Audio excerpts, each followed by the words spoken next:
Okay, so we're gonna talk about a topic. I guess I just call it this. I feel like this came about because of that something to do with language is magic Yeah, I was gonna comment I actually, made. yeah, I was gonna actually kind of do a little intro because I'm sorry. Could you repeat yourself? My Michael, my computer just went oh freaked yeah, out for a I was second. I was gonna do a little intro because I feel like this kind of falls on me to do.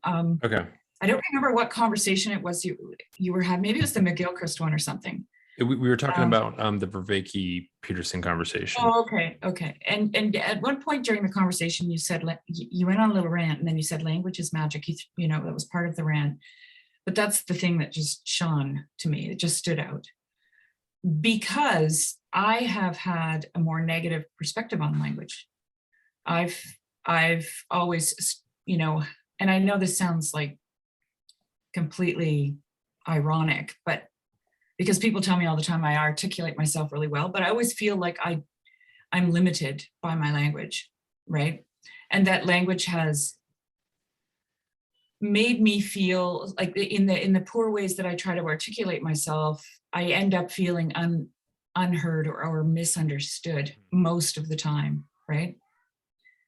And to be really vulnerable and honest, it's been um, it's been my dream and my hope that one day I can say what I think, right? That I can actually, because I want to be included, right? I don't want to feel like the outsider. I don't want to feel like I'm being misunderstood. And then I'm, necessarily left alone, right? I feel alone. And so language hasn't been my friend. But when you said language is magic, I thought, oh no, there's something there. So that's kind of what prompted this conversation. And I'm eager to hear. And this is not a debate. I'm not going to debate you because I think that you're right, but I need to understand it. So maybe we could dig into that. What you Yeah. said. Well, I mean, for me, there was kind of a long genesis for that me making that statement, or I guess the proper would be actually genealogy. Like I mean, I can remember going like this happened to me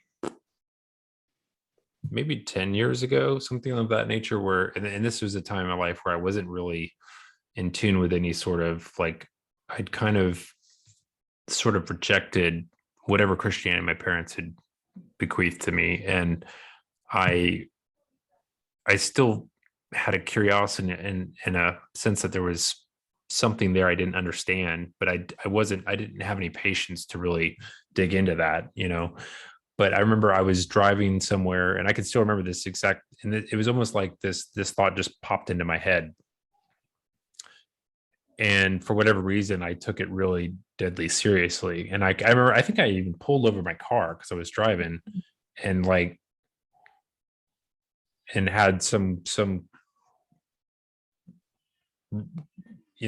involved reflections on it.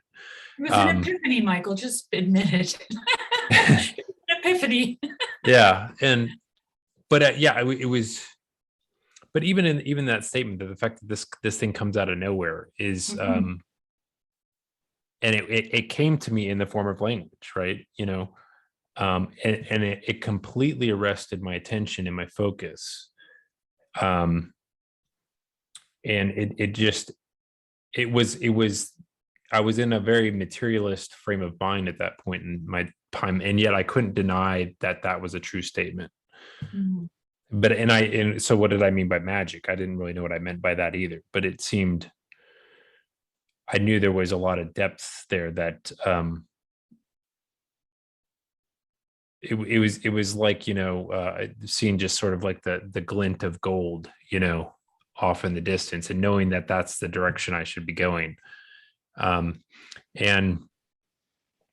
yeah, so it's something I find myself repeatedly thinking about. There's another thing that I'm tend to get really amped about, or like I tend to use as a kind of lens for understanding things, is this idea of data compression, um, which it's kind of boringly links into my background working with technology and stuff. So it's like but I feel like it's more than that, because for me, this idea of data compression has to be present if there is some meaningful articulation or participation rather between the infinite and the finite. There has to be something that is able to meaningfully take from the very large and represent it in something that's small enough that you or I can handle without it, breaking us. And it seems like language is such a key component of this.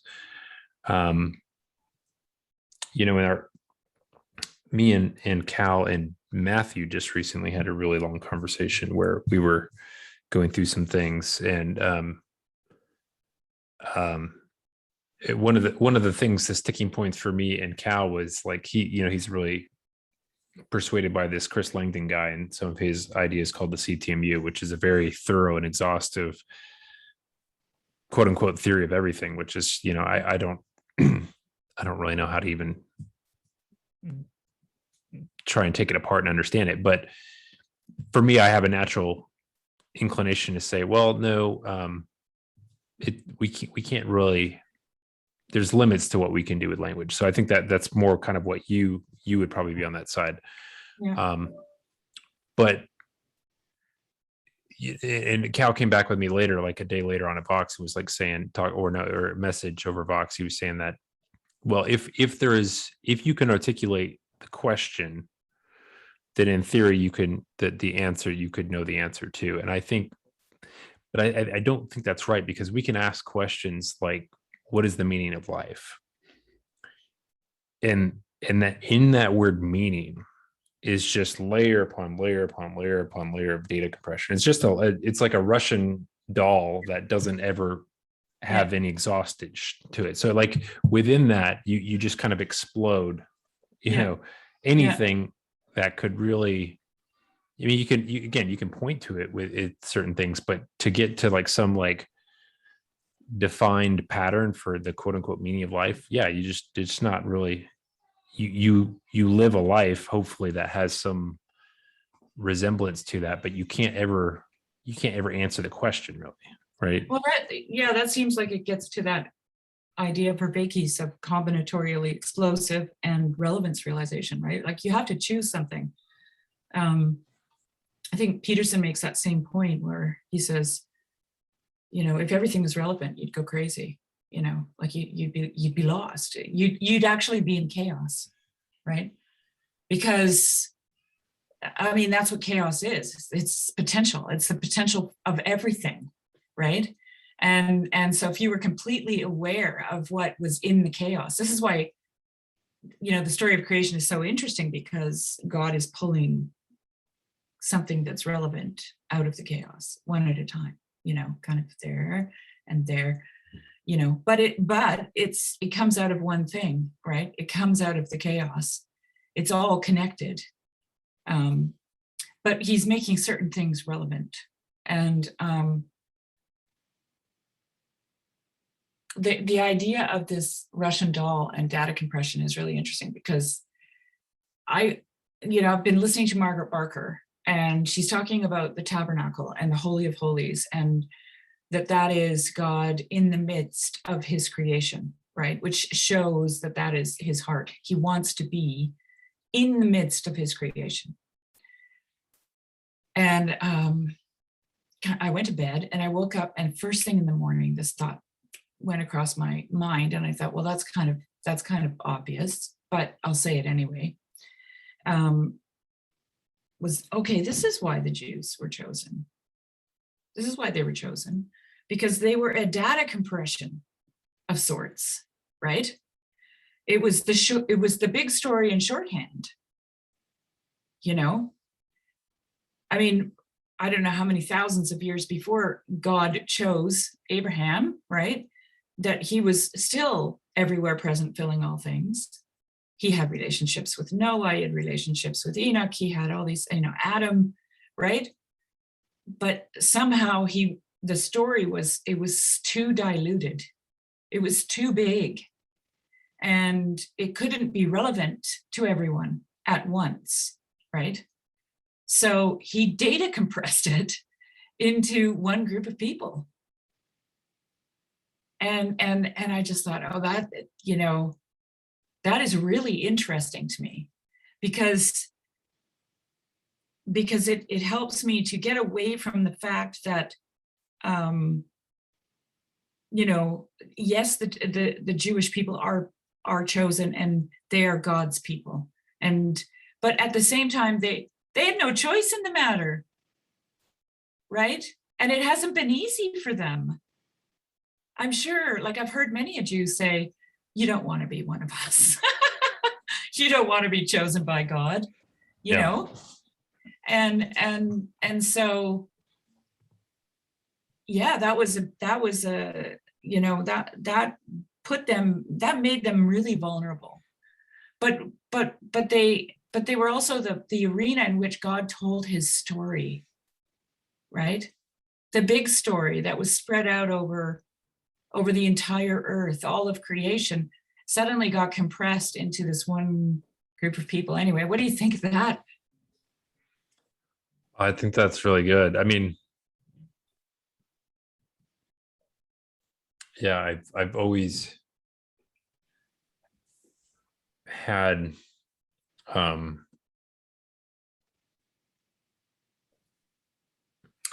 certain like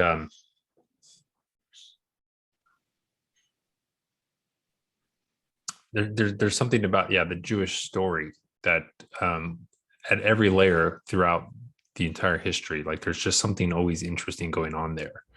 That you're right, it's a compression. It's a, if you like, in modernity we would call it a shortcut, but it's well, you know, in that Margaret Barker video, she's shown well that the tabernacle, the temple itself, is the story of creation, day by day, and God is in the midst, right? Yeah. Like just that alone, Michael. Oh, that was huge. I mean, what gets at that whole kind of nature versus grace divide that we were talking about in the the POS theology conversation, where like oh man, there's just so much going on here. Well, let me try to hone it down, because we were talking about language as data compression, and then I thought of that. Part of the reason I mentioned it too was because there wasn't a lot of language going on there. Like, okay, so I'm gonna steel man my argument for a minute, because it was all imagery, right?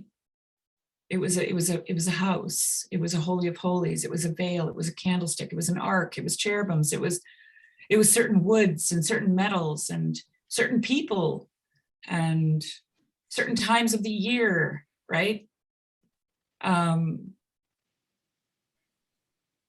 The story was told in the fashioning of the tabernacle. It wasn't a book to read in the tabernacle. It wasn't a library, right, of words. But at the same time, it was through the images. Mm-hmm. So, and I guess, you know, well, this but the language is how we know about it now. I mean, right. Like yes. There's something. Well, and why did that survive? Well, because the language compresses down to these books that can be actually copied. Mm-hmm. So there's something about that. There's this again, going back to the shortcut, there's something about allowing something to continue into the future in this sort of shorthand way. But again, you have to come back to it with the right set of eyes and a sort of loving gaze to take this like little data compression and expand it back out into something meaningful. And you can choose not to do that with the text. You can, you can have the opposite of loving gaze. You see it as some sort of instrument for doing what you want to do, whatever that is. Mm-hmm. Which tons of people interact with it that way. and there's all these kind of levels in between of where we kind of successfully, because at some point, to interact with a text at all, you have to, at the beginning, you have to have very kind of instrumental goals of very narrow focus, if nothing, otherwise you don't start down that path. But the problem is you have to, like I think we were talking about the other day, the concern is when you stop short, where you say, okay, I have a full understanding of this now, and I don't need to dig any deeper. I don't need to have any of my mystery. There's no mystery, and there's no mystery or as it relates to core assumptions about what's going on here. Yeah. Well, we've talked about, oh, go ahead. I was just gonna say, I think your idea where you're talking about silence is really important. But because I think I think silence is an important part of language. It's an important part of communication. I mean, you can't listen without being silent, and not only just because I see a problem today when a lot of conversations are happening. I even struggle with this, like when you're listening to somebody, but you're really kind of you're thinking about how you're going to respond, or where you want the conversation to go, or the things that you would like to present, or how to frame or understand something, so you can do some sort of, again, instrumental goal that you want to move towards. But that interferes with your ability to really take in and be formed and shaped by the activity of the language that's coming at you from the other person. Right. I mean, if you think about it from a purely, sociological or biological point of view, you're basically just a soft little putty thing with tons of sensory, little nodules all over you, right? You got your eyes, your ears, your tongue, your nose, your nerves on your skin, and you're taking everything in all the time, right? And I mean, this is what dreaming is. This is you going to bed and then processing all the things that you took in that day or earlier, right? And I mean, I can only speak from my own experience that I put myself in positions of silence for utilitarian reasons. Like I go walking with my goats. They need to eat. I need to walk. Let's do this together, kind of thing. But then who am I going to talk to? I have no one to talk to. I mean, I can talk to my dog. I can talk to my goat, but not for very long, right? And so then you're just silent. And like I've had to, since joining the Discord and being involved in so many conversations, I've had to, disentangle myself. I've really felt like, okay, I got to get away from this. I need to go shovel some dirt or, turn my compost or whatever. I need my silence, because that's where everything gets processed, right? And that's, the brain is made of synapses, which are basically connections. And that's where you make your connections, right? You make them in the silence. And so, yeah, silence is, I don't think that what we're doing right now is wrong at all. But it's wrong to think that it's the means to an end, if that makes any sense. Because elaborate a little bit on that. Yeah, well, because what we're doing is we're veiling and unveiling, okay? Like I'm unveiling something to you, but when you get it, it's veiled because you have your own perspective. And then you need to unveil it, right? And that's not going to happen in this conversation. It might happen. And when it does, it's always really amazing, right? Then that's when everybody's eyes lights up and they all have this moment of communion, actually, where they feel like their consciousness has connected to somebody else's. But generally speaking, it doesn't happen. It happens later when all of that data that you're exchanging with each other has an opportunity to connect with some of the things that you've already, or that you've long since thought, that's what I think. And then, and this is why having ongoing dialogues is so important, because then you can say, oh, guess what I thought of? And what do you think? And then, and so what am I trying to say? Everything is an image to me. So it's kind of like we are like the synapses of a giant brain, right? Yeah. And we're funneling bits of information and trying to connect them. It's I mean, I haven't read much Jung, but it's probably what he considered collective consciousness. I don't know. Is that what he's thinking when he says that? I don't know. I don't honestly, I don't know Jung enough. Mm-hmm. He's kind of scary to me. Yeah, me too. I do think he's interesting, but I feel like he feels dangerous to me in the way that certain postmodern thought feels dangerous to me, because it feels like it's like it's a very powerful method of construing things, but it seems like it's, when you become engrossed in it, it kind of has the capacity to kind of blot everything else out. So you suddenly can't see everything else. And then you're kind of lost in it. And it feels so real that it's, it's kind of overwhelming and terrifying in its own respect. Man, I had, this is my brain all the time wants to do like go down 3 paths at once. And I want to go down each of them because I have a sort of feeling that if I go down each of them, I'm going to find out how they're really meeting back at some point down the road that's more significant than any one of them by themselves. Okay, so like for me, again, where I think I'm not like when I get in conversations like this, I think there's always like in this certain time period where we always want to appear smart and like we have something valuable to say. And so for me, I have the pull of that on the one hand, but on the other hand, I feel like the really interesting and meaningful things are going in the opposite direction. Right. And so like, I know you're smart. And I don't know how to navigate that because,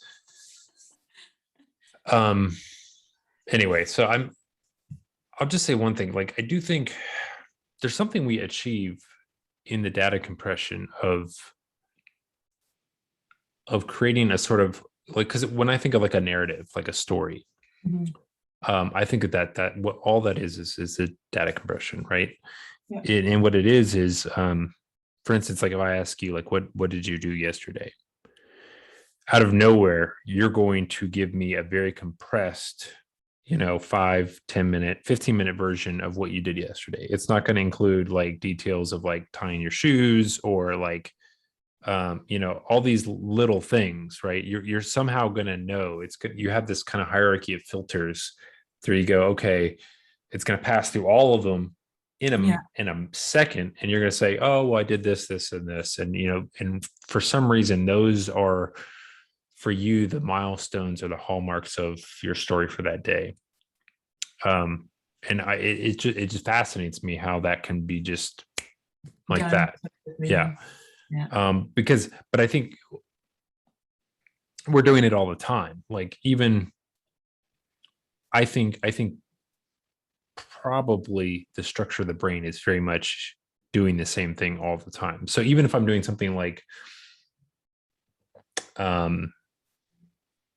some procedural thing, like I'm going to drive my car, or I'm going to get out of my car and walk into my house and unlock the keys. Like there's so much of those processes, I think, are represented in the brain in this sort of linear fashion of things. And really what that linear line is doing is telling me, when you get to this point in the story, here's the salient features. Yeah. You can ignore everything else. Yeah. But when you put the key into the lock, there's these very, and they're tactile sensations of like, okay, when you hit this point, you got to turn it a little bit like that because you have a funny, your lock's funny, or like, and for somebody else coming into it, like they fumble with it forever, but you have done it a million times and exactly, as I follow this line, here's where the path is. Yeah. Through all the noise, here's where the path is to get through it.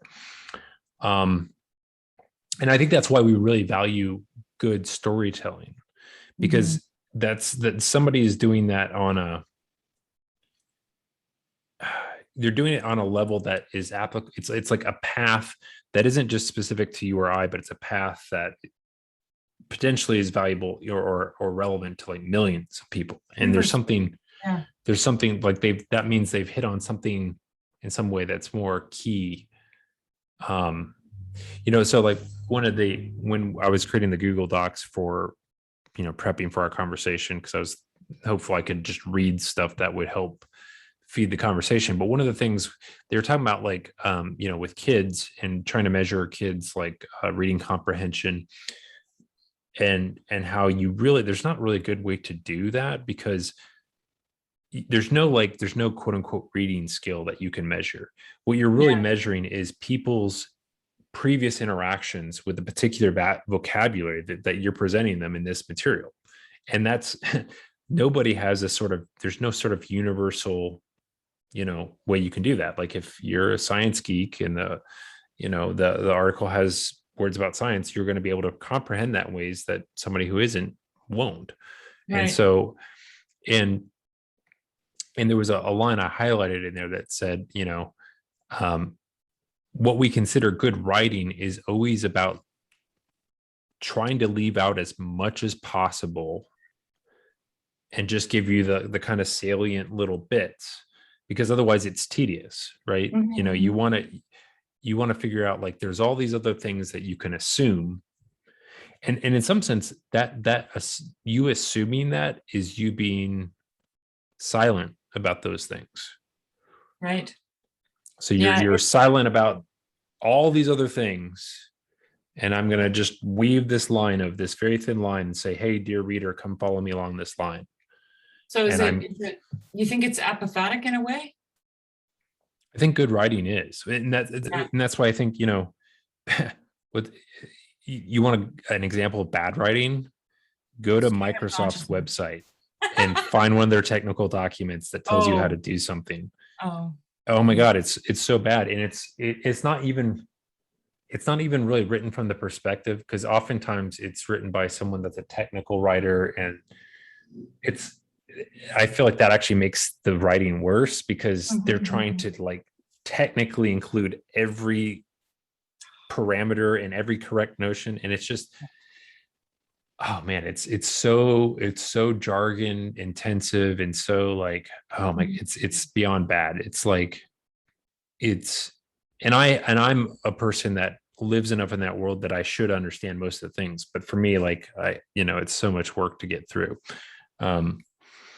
And so you kind of just drowned in like this sea of trivial data points. Like that's just like nothing. It's the so-called blah, blah, blah. Yeah. Like you can't, I could be in a mode where like, okay, I know within this document, there's some information that is very important to things I'm trying to accomplish over here. And I still can't make myself pay attention to, because it's like so bad, Yeah. Yeah.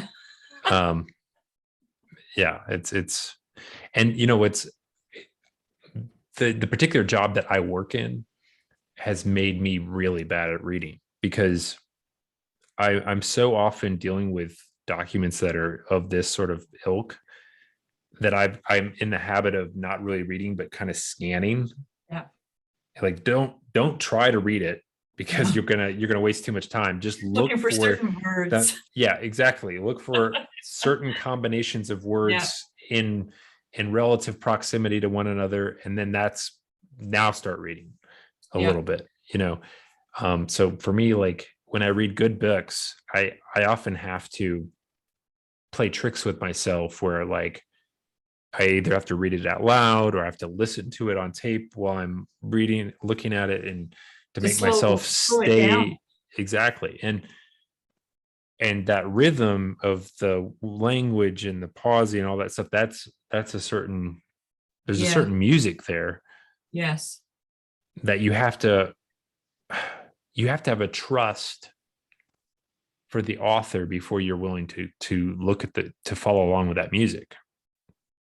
Yeah. Well, it may be more of even a commitment to go with him. Right. And often what I find, like say like in a novel or something like that, say like the first 25 or 35% of the book, it's a lot of work because Yeah. because I at that point I still don't really trust. Yeah. But at some point there's like a shift that happens and it's like, okay, now I'm in this world. I trust that the author knows what they're doing and that like, they've set the stakes for a story that I'm like, okay, now I'm in. I'm Well, bought in. I think that often ties in too with a moment of unveiling. Like, so the author his intent is veiled in the beginning of the book, right? He's setting a stage or introducing characters or whatever the case might be. But you keep, especially in this day and age, and I don't read technical documents, but just the internet, just looking up Wikipedia stuff, I'm doing that too, right? And when I get a book in my hands, I have to go, okay, remember that place where you used to curl up in your bed and read for hours? That's where we're going now, and untrain that we talked about this yesterday, right? With the hurrying up, right? The intensity of our time, of the aramonic. Really, really fighting against that. But then there's a moment in the book, and I had this when I read Piranesi. I was like, okay, what is? Did you read it in just a physical book? I did. Yeah. And and then all of a sudden I turned the page and the veil was lifted, and I was like, oh, I'm all in, And then what point in the book was it? Do you remember? Do you remember what was happening then? It was almost a third of the way in, at least. Yeah. I don't remember. That's my experience. It's usually at least that far into the book. Yeah, a third of the way in. Yeah. And I've never read like easy reading novels. Like, I shouldn't say I've never read them. I have read them, but I like the more difficult things, right? I read The Idiot by Fyodor Dostoevsky, so please. I was like, did you read that recently? Oh, that's a really good one. No, I read it 1997 when we moved to Telegraph Creek, and it was my winter project. I went and grabbed a whole bunch. We had a share shed. Someone had dropped off a big stack of Dostoevsky books, and I just scooped them up and said, this is my winter project. And The Idiot was one that I was like, I don't know what I'm doing. I don't know where I am. I don't know what I'm reading. I should read it again, actually. Yeah. It was very difficult for me. And it's got that famous line, "Beauty will save the world." It comes from that novel. Oh, is it? Oh, I didn't realize that. Oh, okay. Yeah, well, it's funny because it's like a throwaway line though from one of the characters. I don't even think it's a main character that says it, but he often does that. He often has like characters come into, and it seems like it clearly is just he wants somebody to muse out loud about something that's of interest to him. Well, isn't that though, like if we draw this back to the beginning of the conversation, isn't that your epiphany moment? Isn't that just some weird like character who just speaks magic into your life? That's what that is. Yeah. It's kind of like the metaphor, from the mouths of babes, right? Well, Just, you may just made a point there too, that like there's something about personifying things that actually turns on a more involved engagement with something. yeah. This kind of goes back to like, remember like when Paul way back when was big into like the spirit of geometry versus the spirit of finesse. Yeah. And so like when we deal with persons, we have this spirit of finesse because there's a sort of recognition of the magnitude of the thing we're interacting with, such that we can't press buttons on people, you know, Mhm. and or we can't program them to do the things we want them to do. Although sometimes we often try to treat people that way, and that's often, I think, a big part of why, you know, there's relationship strife. I actually think that the people we often know and love the best, or know, we're most likely to do that too, because Well, we at make a least lot of for assumptions about what they know. exactly, we think, you know, I've known this person this long. If they give this look, or they use Yeah. this word with this tone of voice, I know exactly what they mean, and this is really their, you know, hidden motive or whatever. Yeah. And yeah, it's not But very it's helpful. interesting though that the words behind that, like in that situation where you're assuming something about someone, the words are embodied. Like you're taking your cues from the body too, right? Like not just the words.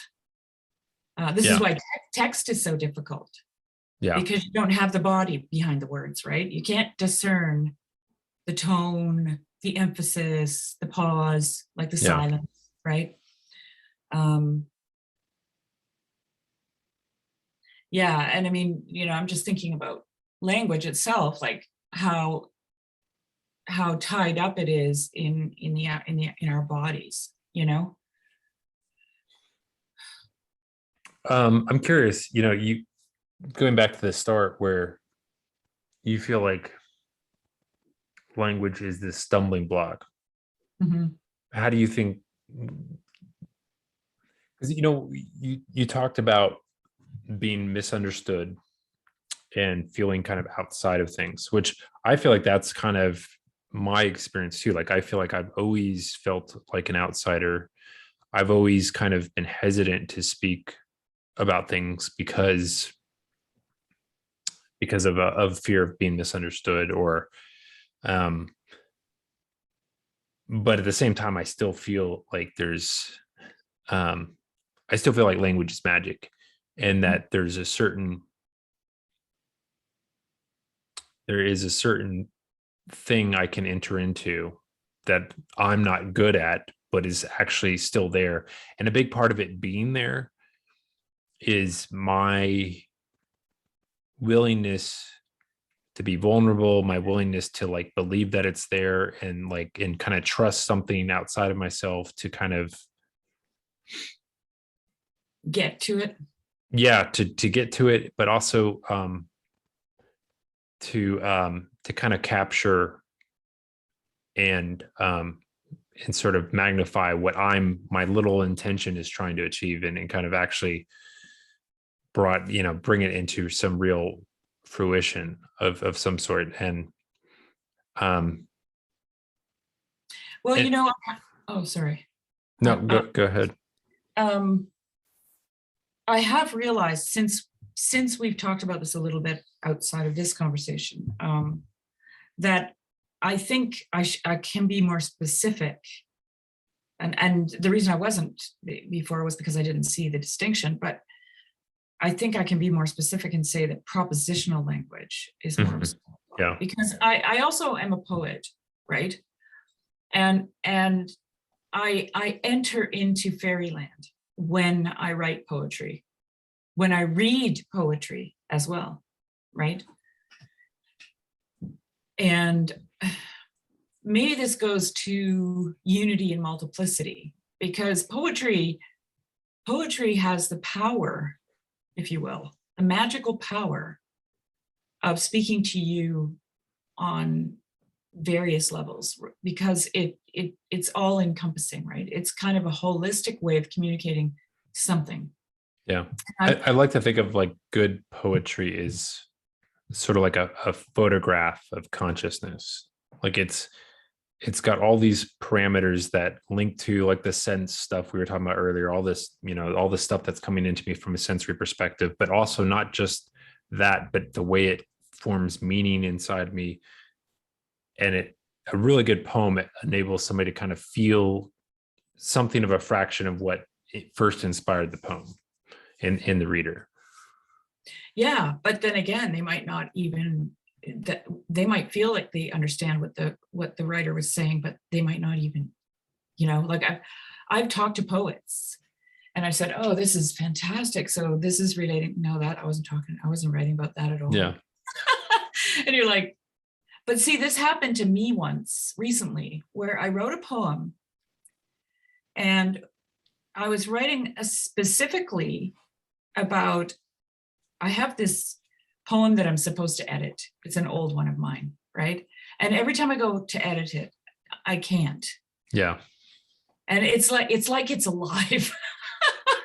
And it's got all these little poison darts, and it's just like every time I go near it, it's like, no, don't touch me, And I thought, what is going on? So I wrote a poem about that, right?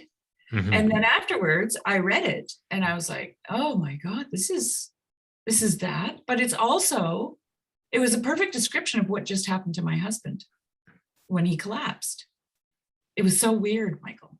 And then a couple months later, I went through a very difficult time and I read that poem again and it was prophetic. And I was like, wait a minute. Because I wrote the poem when my husband was admitted to hospital. Okay. I wrote the poem about my poem when, like 2 days after he collapsed. So it was actually hitting on the past, the present, and the future all in one poem. And it taught me something about poetry. So at the same time that I'm writing this thing, I'm also learning what poetry is actually doing. Mm-hmm. It's like I tapped in, like I plugged into this, ground of being. You know what I mean? That's what it felt like. And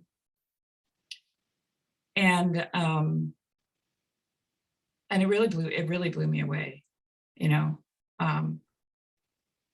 because when I read it, right after I wrote it, I did see the present. I saw the past and the present, but I didn't see the future until it hit. And just by chance, in the midst of something, I read it and I was like, oh my God, this is also the future. And I wasn't looking for it, like it just presented itself that way. So yeah, back to my, thing about language. I feel myself shifting. And I have also told you that I really there's some things that I want to do with language, but because of my perception of language as being something that divides, mm-hmm. I don't want to utilize it, right? I don't know how to utilize it outside of poetry, let's say. And I think for me, poetry feels more like a channeling exercise. Like I'm not writing it, something else is writing it. That's what it feels like.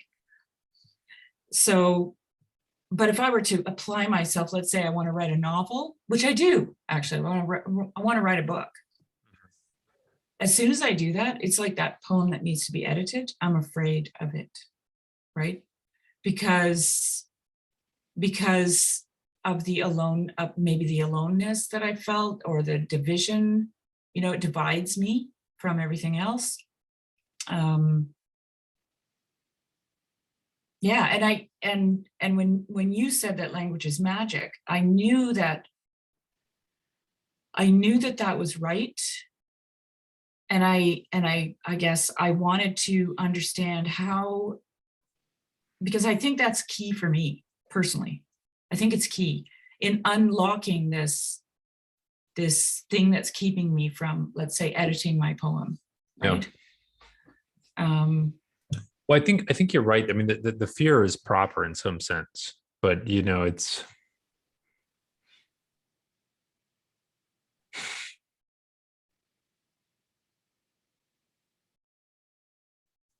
I think there's something good about the part of you that has this sort of fear or this sort of apprehension about it. But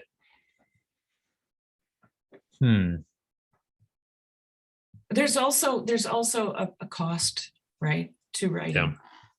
Yeah. Oh yeah. Like, I mean, like, I do think in some sense, if you're gonna, whether it's a poem or a novel, a story of characters, like there's supreme sacrifices that have to come about in you to do that. Mm-hmm. And to do it well. And I think in some measure, that's how we measure the quality of a work, is the degree to which that's been done. Like, we somehow can know it. Like, there's certain, like, say in a Dostoevsky novel, there's so many things that show up in there's such a richness and a depth to things that you realize came at a deep cost. Mm-hmm. A certain attention to detail and a certain and that makes you, one of the things it does is it helps you trust the author. Yeah. Like you're saying, you have to get to that kind of 30% point, and the author demonstrates a certain consistency with these things, and you're kind of, now you're in. You're like, I trust that this author is going to do this to the end. Yeah. Like I can tell in some of these little details tell me, oh man, she or he needs the conclusion of this to be as best as it possibly can be, more than I even do, so I can trust them. Yeah. And so I want to see what they're going to do with it, because now you're like, okay, I don't, man, it's this. Go ahead. Well, I'm just thinking, is that a kind of vulnerability on the part of the author? Like, yeah, I mean, there's what's Karen on her channel, when she used to talk about some book, I can't remember, I think it's called Art and Fear. But yeah, like, I think anytime you make something, like, there's something, you're exposing something of yourself, and that, and maybe I'll talk about this because this kind of related. Well, it's very definitely related. And this was a learning curve for me when it came to language as well, because like I said, I always felt like, outside or misunderstood or whatever. And I had this brain injury, and my expression became very childlike, because, well, first of all, I couldn't really formulate a big argument or anything like that. And secondly, I had a very low threshold for expressing myself. So, if something struck me as funny, I would laugh. And it would be inappropriate sometimes, or I would cry, and it would also be inappropriate. But I also would say inappropriate things, right? And this is totally normal when you have a brain injury. It's not totally normal otherwise, but and I found myself really struggling with vulnerability, but I also saw the magic in it. Okay. Because sometimes there was a few times in my relationship to my kids and my husband where something would happen, and I would just, like a little kid, I would say what I was feeling, just like, I don't know, I can't even think of an example, but it would just come out like one of those, like out of mouths of babes, this thing would come out, and they would look at me and they would immediately understand exactly where I was standing. It was like they entered into my consciousness, right?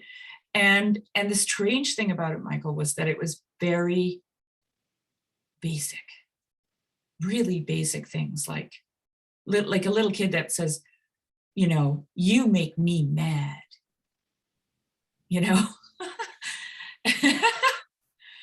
and these are the things that we don't want to say as adults, right? Because it shows too much of what's going on inside. Yeah.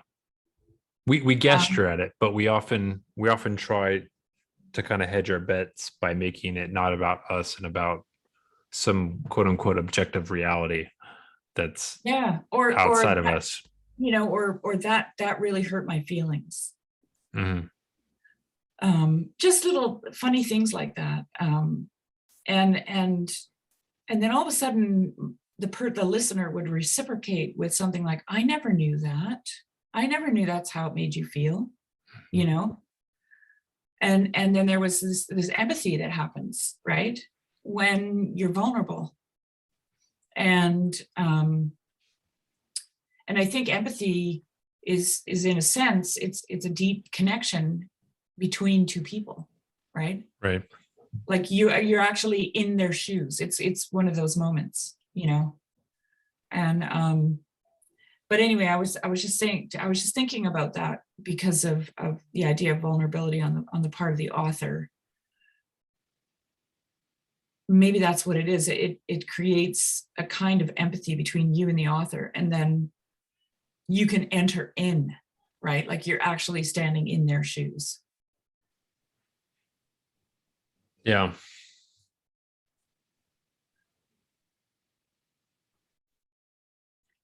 There's this book that's really influenced me. I don't know. I may have mentioned this before in a conversation we've talked before previously, but it's called The Chosen it's by this he was actually a Jewish rabbi. I think he was an Orthodox rabbi, but he also had a background in philosophy, and I think he at some point he was a college teacher as well, but his name was Chaim Potok, and this book, it's mainly a book. I guess it's a book about fathers and sons, but and these two kids that become friends. That one's from a Hasidic background, and the other one's from like a more like reformed, Jewish background. So his dad is, he's still Orthodox, but reformed, like not as stringent as like the Hasids. And the one who's the son of the Hasidic rabbi, he's a genius, and he can he's got like a memory that he can like memorize the Talmud, like he can do it in an instant and quote everything. And it's kind of expected that he's going to take over for his father to become the leader of their community, because it's like the rabbis in those communities are kind of dynastic, so it's like it's gone back centuries with a family. And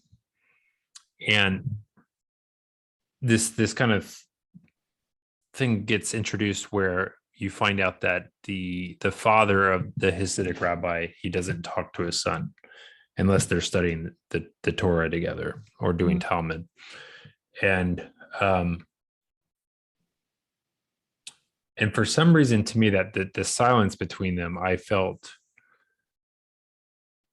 was this really kind of, it became this sort of really important representation for me between God's silence and us. And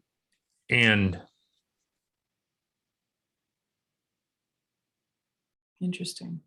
Yeah. And there's this kind of famous line towards the end of the book where he's telling his son about why he chose to take this method. I guess it's something kind of like, there's a tradition of this in the Hasidic community. They call it like silence, and it's or I don't remember what they called it, but he's not even telling.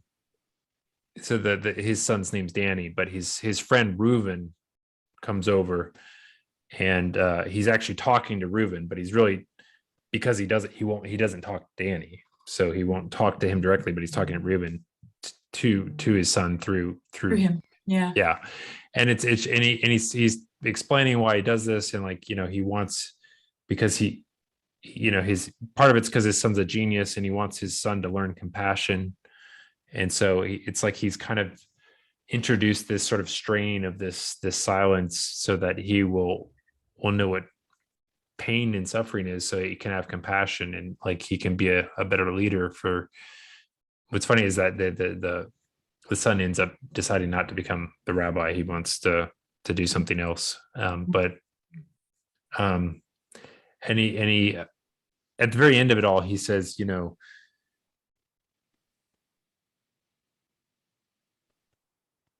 a wise father may have done something differently, but I'm not wise. Mm.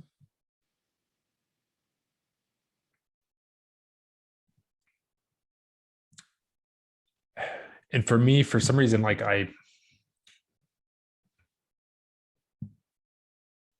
don't know, like, yeah, I can barely talk about it because like I feel like I'm gonna cry. But it's like I felt like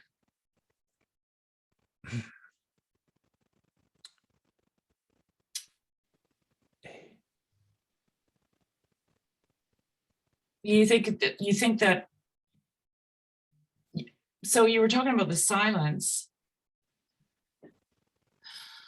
like previously you talked about the silence being important, and this kind of apophatic storytelling, and I'm just trying to tie this together, and then this father exercising this kind of silence with his son in order to cultivate something, but in the end he admits that it might not have been the wisest thing to do. So for me, like, it speaks to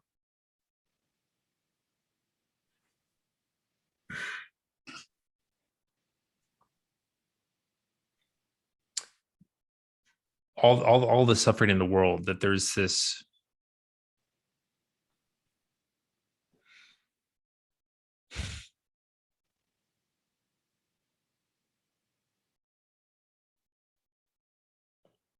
I don't know, like I get the feeling, and again, like I have so many heretical views on this, so I kind of hold them in some sort of tension. Like I don't like, just go for it.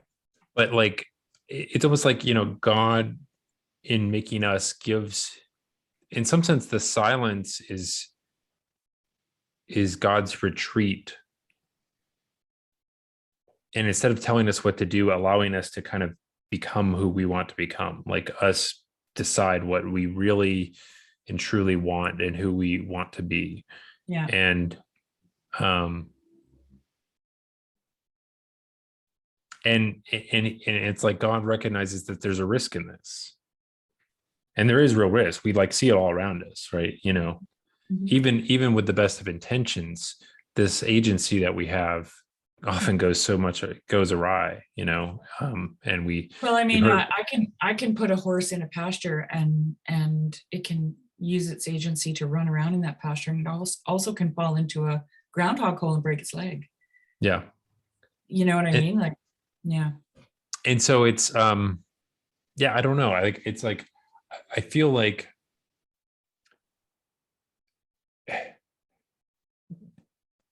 in some sense the creation is so wonderful that it is it like taxes God to the very limits. Even though we talk about like a God who's infinite, like I think whatever he put himself to in the task of creation is like to those very limits and beyond. And I think that's some of why we have this silence, and we're intended to fill that in with something, Yeah, like you you have a little guy right now, um and I'm sure you've experienced some of this already, but there's always these moments with your children where, you know, you spend a lot of time instructing them, right? Whether it's verbally or, you know, helping them to imitate you or whatever it is, but it's all instruction. And it's because you love them and you want them to be able to navigate the world, right? So you're giving them all the tools that you can possibly think of at whatever stage of development that they're in. But then there's also a moment when they're struggling to do something that you have to just stand by and watch, Mm-hmm. right? And be silent. Because it's in the struggling that they learn the thing, you know. Like I can think about teaching my granddaughter to knit, and I'm just like, I just want to get in there and, you know, your finger has to go here, you know. But her hands and her brain have to work in tandem, and that takes time, right? And the muscle memory has to be, those connections have to be made, and in order for it to happen, and at some point she can do it without looking, you know, but getting there is the really hard part, and I can't help her do that, right? Yeah. And then I have to just be silent. I have to be there in case she has a question, basically, right? Like, I don't get this, or, you know, whatever, or encourage her, you know, that you're fine. It'll be fine. I remember years ago writing a little thing about God's silence, the silence that is kind of the heavy silence between the Old Testament and the New Testament, you know. And I had this idea that, you know, God was finally like, okay, all right, we've been running, you know, we've been doing this thing in the desert, you know, and you've been just messing up, and I've been fixing all your mistakes, and, you know, and telling you how much I love you, and then telling you again, and telling you, you know, and now silence, right? And I'm sure that there must have been people who were just lamenting the silence, like, where is God, right? Where is he? He's abandoned us. I've heard those stories from people who've been through the Holocaust, novels about the Holocaust, you know. Yeah. Where is God? I think a lot of Jews lost their faith because of the Holocaust. Yeah, even today, like a very large percentage of, well, I don't know if it's a large percentage, but like there's a lot of people in the state of Israel that they've moved to Israel, but they don't. Yeah, they don't. I think I might have this wrong. I think Jacob mentioned this once on the Discord, but something like the Jewish Reformed movement kind of resulted out of that pain from the Holocaust, right? Where they were just like, why even bother with all this stuff, Mm-hmm. you know? But they didn't want to give up their faith or their heritage or their ethnic, you know, their identification as a group of people. So, but yeah, even people over there that aren't necessarily, you know, believers in any meaningful sense, they might describe themselves as atheists. A lot of them still will keep kosher and things like that. Like, yeah, because it's their ancestors. It's ancestral. Yeah. But I always imagine God saying, okay, you know,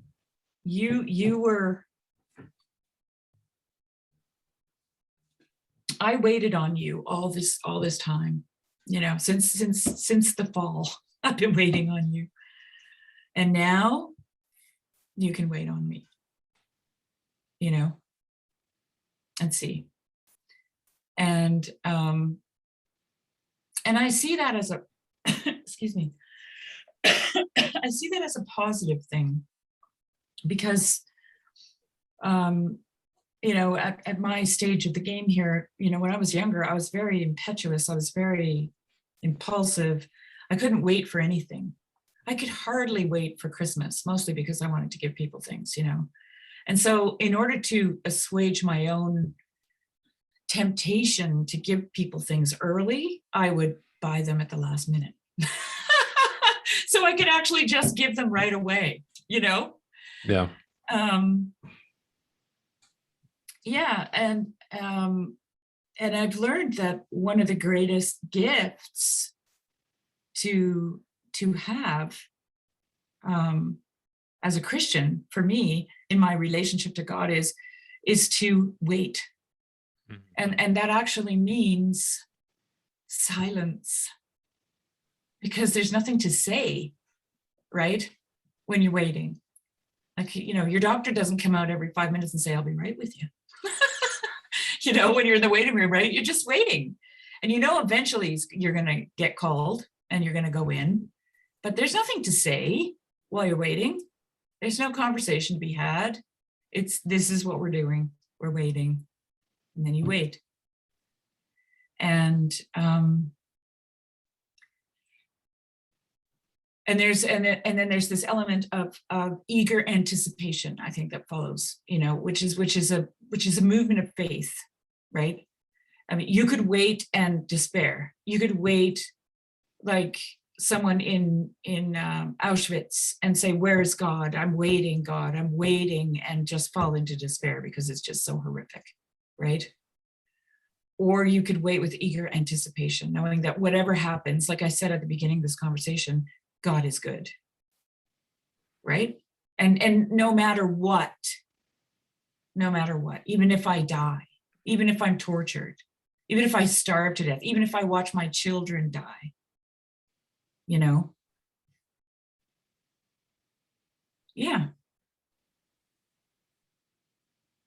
I've learned a lot in having to wait.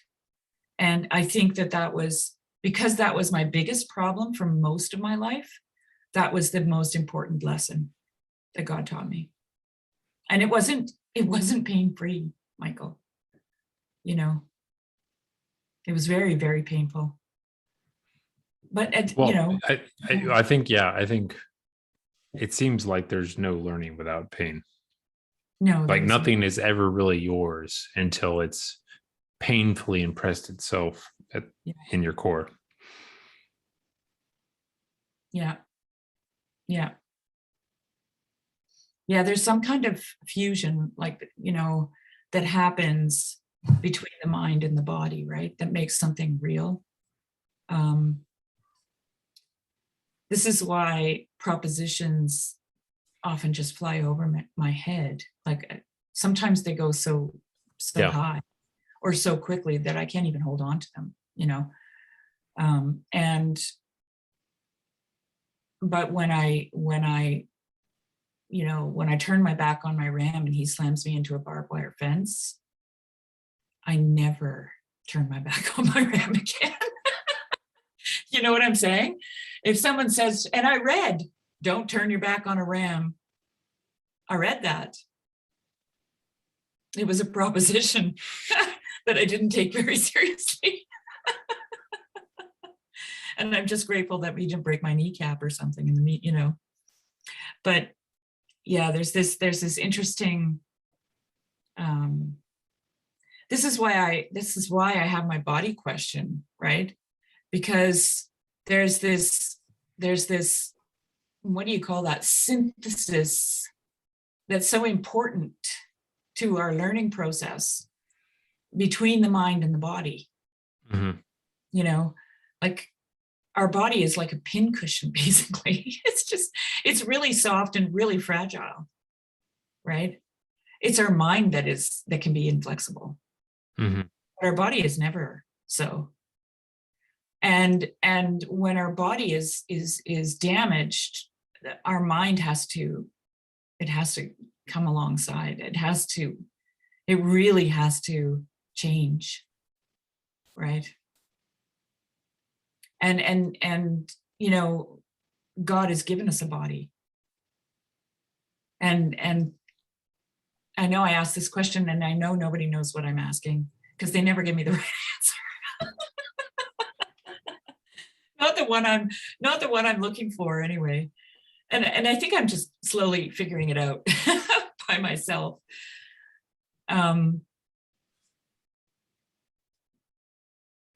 Why this body? why this body, God, um, Why body at all, or why this particular body, or? well, I think it's both. Why a body? Why this particular body? This fragile, body that experiences. I mean, I stepped on some dry grass the other day in my bare feet. I got a little tiny piece of grass in my foot, in my heel, which is like leather, because I'm barefoot most of the time. And man, did that hurt. I was just like, what the heck? Why do I have to feel this? Yeah. What's going on here? It's my heel. It's going to close over and it's like calloused and thick. Why does this have to keep hurting? And I'm sure if I was diagnosed with cancer, I'd say the same thing. Yeah. Why does this have to be, right? Yeah, it's well, I think you be pulled on something important, because I think that's when it bothers us the most, is when it feels like the pain has no purpose. Right.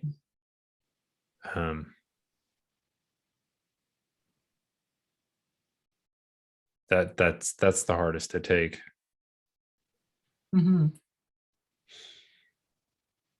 Yeah. Well, that's the moral and ethical dilemma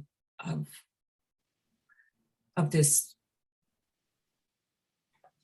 story that we're in, right? Is pain and the suffering. That's really the thing. I was talking to Jess the other day about it, because I mean, I don't know why I never thought of it before. Jess was like, yeah, I know that. Know what? I made a big discovery, But I said to him, oh, wait a minute, like Origen talks about, the scripture says body, soul, and spirit. And he talks about us that we have body, soul, and spirit, that there are, literal, moral, and spiritual lessons to be learned in the Bible. And he makes those, makes those equivalent to the body, the soul, and the spirit. But then I saw, oh, wait, okay, creation is like the literal, Job is like the moral, ethical, and Revelation is like the spiritual versions of the same story. Right? You have these body, soul, and spirit actually right in there. Which one's the soul? Job. The Joel's moral the soul. and ethical. The moral body and is Genesis. Yeah. The literal. Yeah. And then you have the cosmic, spiritual version of the same story in Revelation, right? That's interesting. Yeah. Yeah. And the other idea that I had out of that was, when God says to Job, look at the ostrich. She lays her eggs and then forgets about them, but look how beautiful she is, right? Mm-hmm. I thought, oh, that's Christ. In what the wisdom of God seems like foolishness to men, right? That's what that is. That's what that is. That's Christ. He looks like a fool, but look at how beautiful he is.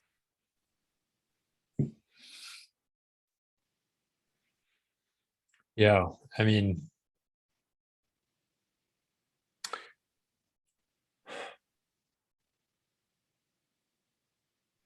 it's just I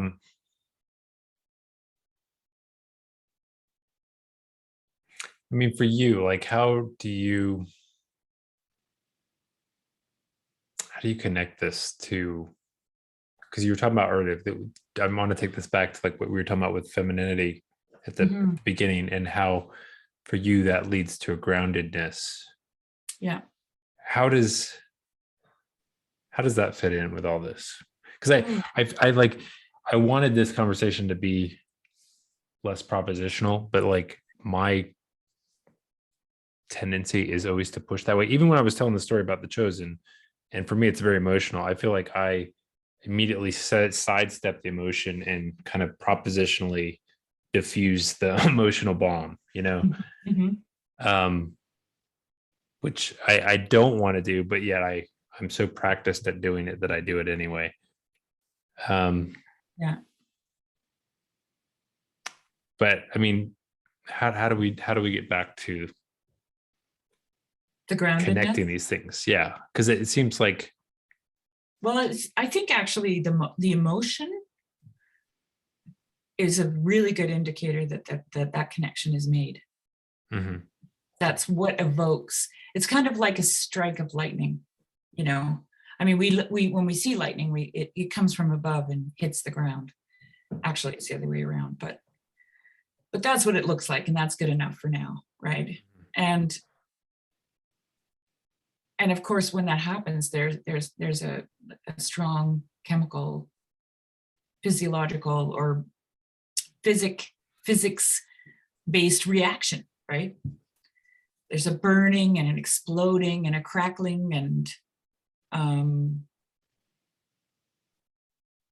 a friend of mine actually at the end of our driveway, there was a big dead fir tree years ago, and he was helping us fencing, and he was leaving, driving his truck, and he got to the end of our driveway, and this tree was right across the road, and right in front of him, lightning hit it. And this tree was probably like 300 years old. It was massive, and it was dead, so it didn't have any. He could see the lightning go the whole length of the tree. Wow. And it spiraled like this, right around, wow, right to the top. And he said suddenly, like log-sized pieces of wood just flew into the air and landed all over the road where this lightning spiraled its way up, you know? That's so cool. And yeah, really, really cool. And that's what happens when connections are made. Things explode, they catch on fire, you know, and I think that's why we have emotional responses. I see it a lot. Often I can discern what it is that was connected to. Not always. I have to know the person well enough. But you know, it's that is when heaven meets earth, mm-hmm, in my opinion, right? I think that's something about that's related to that body question. Yeah. It's something about definitely our role as mediators between those two realities. Somehow, yeah, the body is a method of compressing those things together somehow. I remember thinking or being struck by Peterson's observation about a sense of awe and how it's actually a bodily reaction. I thought that was really interesting because to me, it felt like that's where, you know, like when you see something and you're in awe of it, your hair stands on end, you get goosebumps, like you actually have a physical reaction, yeah, to this, right? And at the time I thought of it as being plugged into something super sensible, let's say. But in simpler terms, it's a heaven meeting earth. Yeah. Right? And in box terms, it would be like when the super sensible comes crashing in, or the second coming of Christ, as Origen describes it, right? In that quote that I posted the other day. It's all that, you know? And that is mediated by the Spirit, I think, which is, I'm learning, dare I say, the divine feminine, right?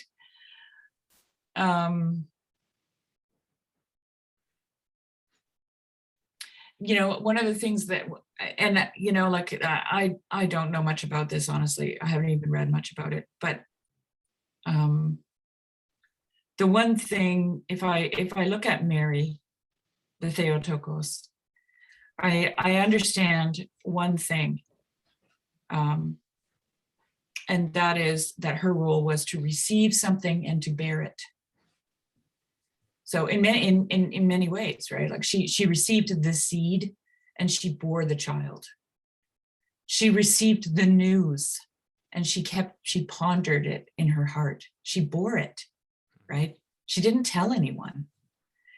of her concerns, right? She kept them, she bore them. And I think this gets to your whole idea of silence too, Michael. Because, you know, when I was talking to CW the other night, I said something like, you know, I'm just realizing that for millennia, babies grew in secret, right? We couldn't see in. And it was silent, couldn't hear them, you know. We didn't know what was happening. It was this closed in sacred secret thing, right? And I mean, that is part of the divine feminine, I think, obviously, right? Yeah. Yeah, the hiddenness. Yeah.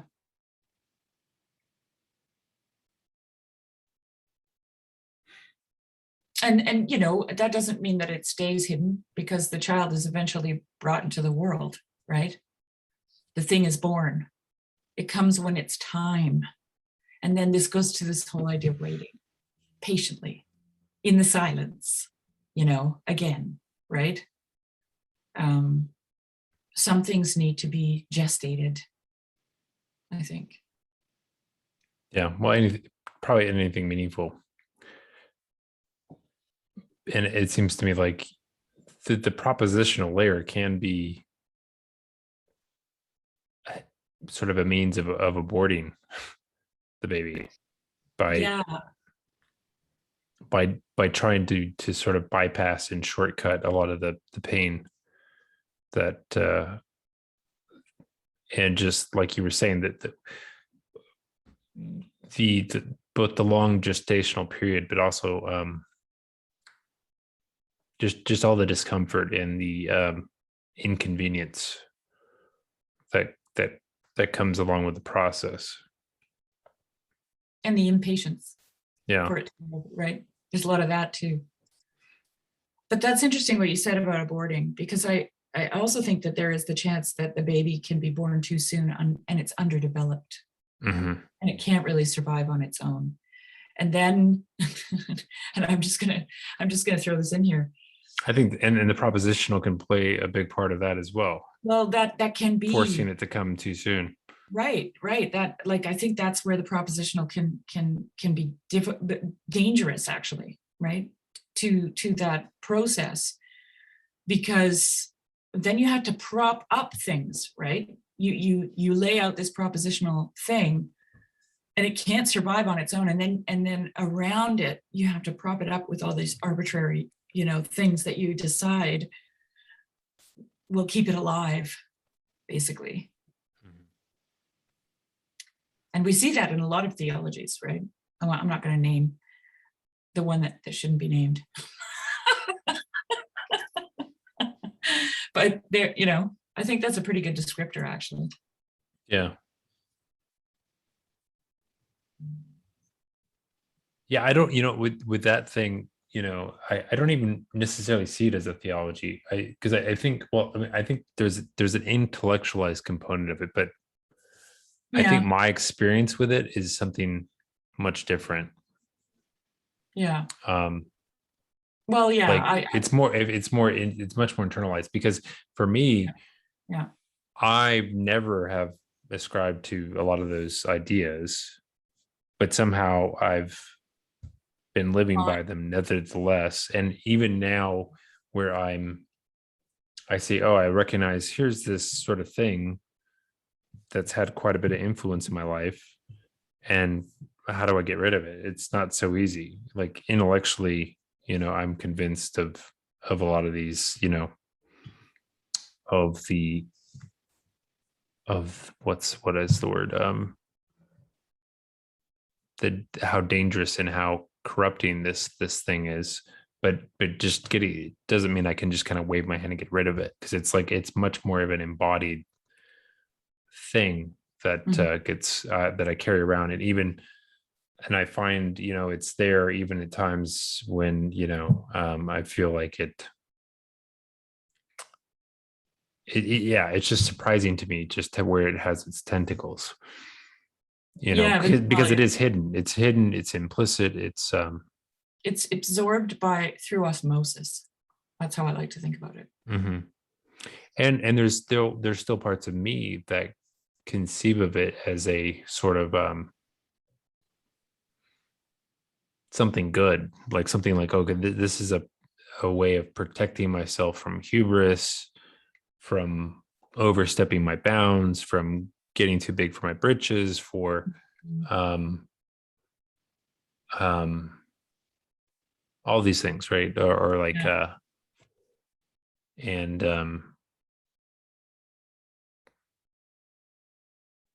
yeah, and so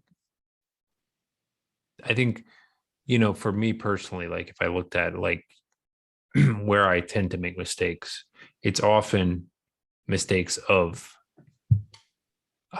omission rather than commission, Mhm. right? Where like there's an opportunity to do something, and my um, hesitancy, or my, trying to propositionally get all my ducks in a row before I take the first step is what seems to be like more of an issue. And I think that desire for certainty, that desire, um, that the idea that something has to be perfect before it has value, Yeah. definitely is framed by all of this. Mhm. Mhm. Yeah. Yeah. And I mean, perfect is boring. Yeah, but I think that's related to that what you were saying about, the propositional language, because I think Yeah. that's something about propositional language where like it places a very high emphasis on precision and exactness. It's like 1960s and 70s architecture Mhm. to me. And I think a lot of times, when it comes to like, people who use big words and things like that, oftentimes it's kind of really just a way also of, you know Luke likes to use the term word schlongs, right? Yeah. Yeah. But it is a sort of like dick measuring contest, right? Of Yeah. like, It is. oh, mine's this big. Yeah. What do you want to do with that? And it is a way of kind of pushing people out of the way and being like, Yeah. yeah, if you don't have something at least that big or bigger, go home, Yeah. because you can't be a part of this conversation. Yeah. And Or I think you said that yesterday in our conversation with Nate, how people are really there's a status hierarchy of with intellect being at the top, right? So that makes it even more appealing. yeah, I thought about that for a while actually after you said that, and I thought, what counters that? What counters putting intellect at the top? Like, or is there a counter to that? I think that, I mean, like for me, I mean, it's just reality, like reality and real pain and suffering, always just cripples that inclination because you realize Yeah. just how hollow and desiccated and fragile those constructions of the mind are. Yeah.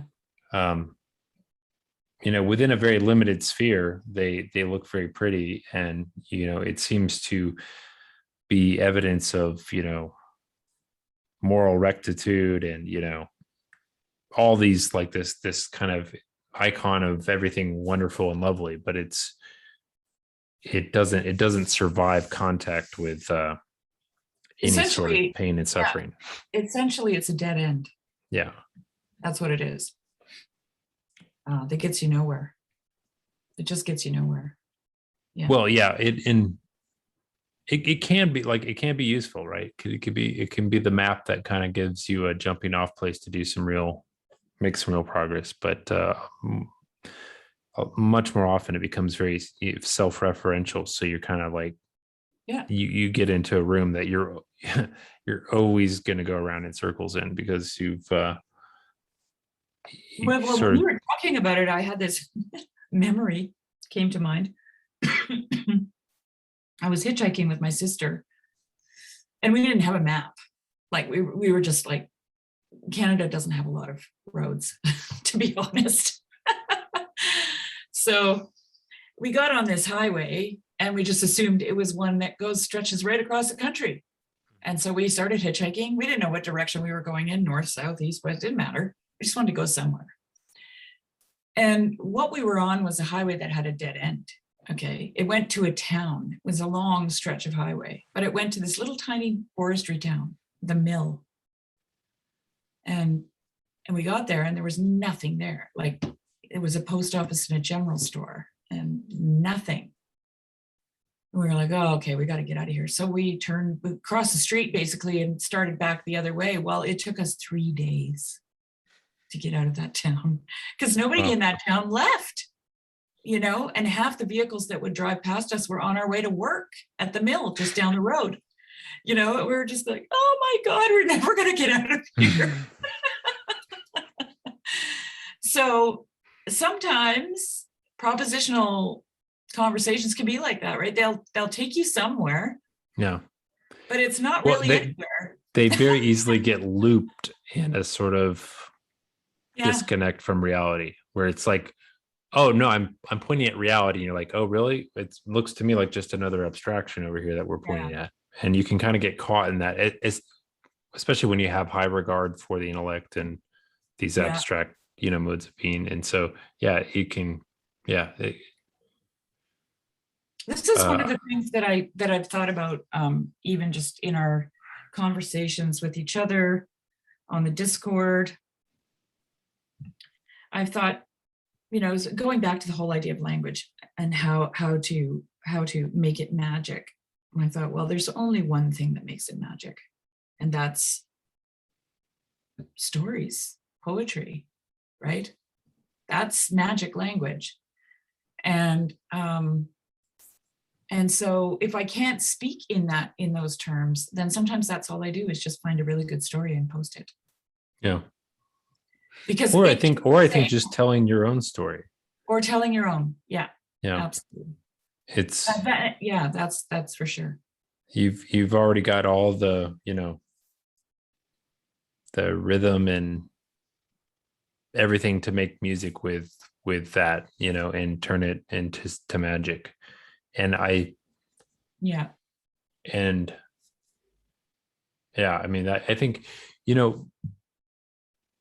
Paul's little project in terms of like how, there's this whole community of people that now interact with each other. I think it's mostly about that, the fact that it was a platform where his, desire to connect with people and hear their personal story created a space for, real compassion and community, and just became a model that other people followed that, it's impressive, and there, what part of what he's doing is it's that feminine act of, silence. He listens, in a particular way with a particular focus with the intent of allowing something to kind of be born. Right. Yeah. And that eager anticipation, right? That it will be. This is the thing. And that no matter what it is, it's good. Like I think that's the thing for me that was really powerful. It's like, it didn't matter who he was talking to about what subject. Like he was just very excited to hear whatever they said. And, it was, whatever they said was gold to him. Yeah. And you can say to some extent, he's just a pastor. He's just good at acting, but like, no, it was definitely something deeper and more embodied that you could, actually, I think gave a lot of people who ordinarily may have not had any points in their lives where they actually would engage in something like that, were able to do it. Right. And, that was impressive. Yeah. Yeah, no, that the power of that, of what Paul did in conversations with people, the power in that has been tremendous. I mean, that's why we're having a conversation right now. Exactly. And yeah, it's multi-layered, right? It's about that silence. It's about communion. It's about relationship. It's about forgiveness and love and everything, you know. Yeah, and it's sustained itself. It's sustaining it, and it sustains all at the same time. Yeah, it's the seed for the plant that's going to grow up and make new seed. Yeah, exactly. I have to go soon, but yeah, I probably should run and check on what my wife and kid are up to. Yeah. One thing though, I was thinking maybe we could do another one of these, Michael, because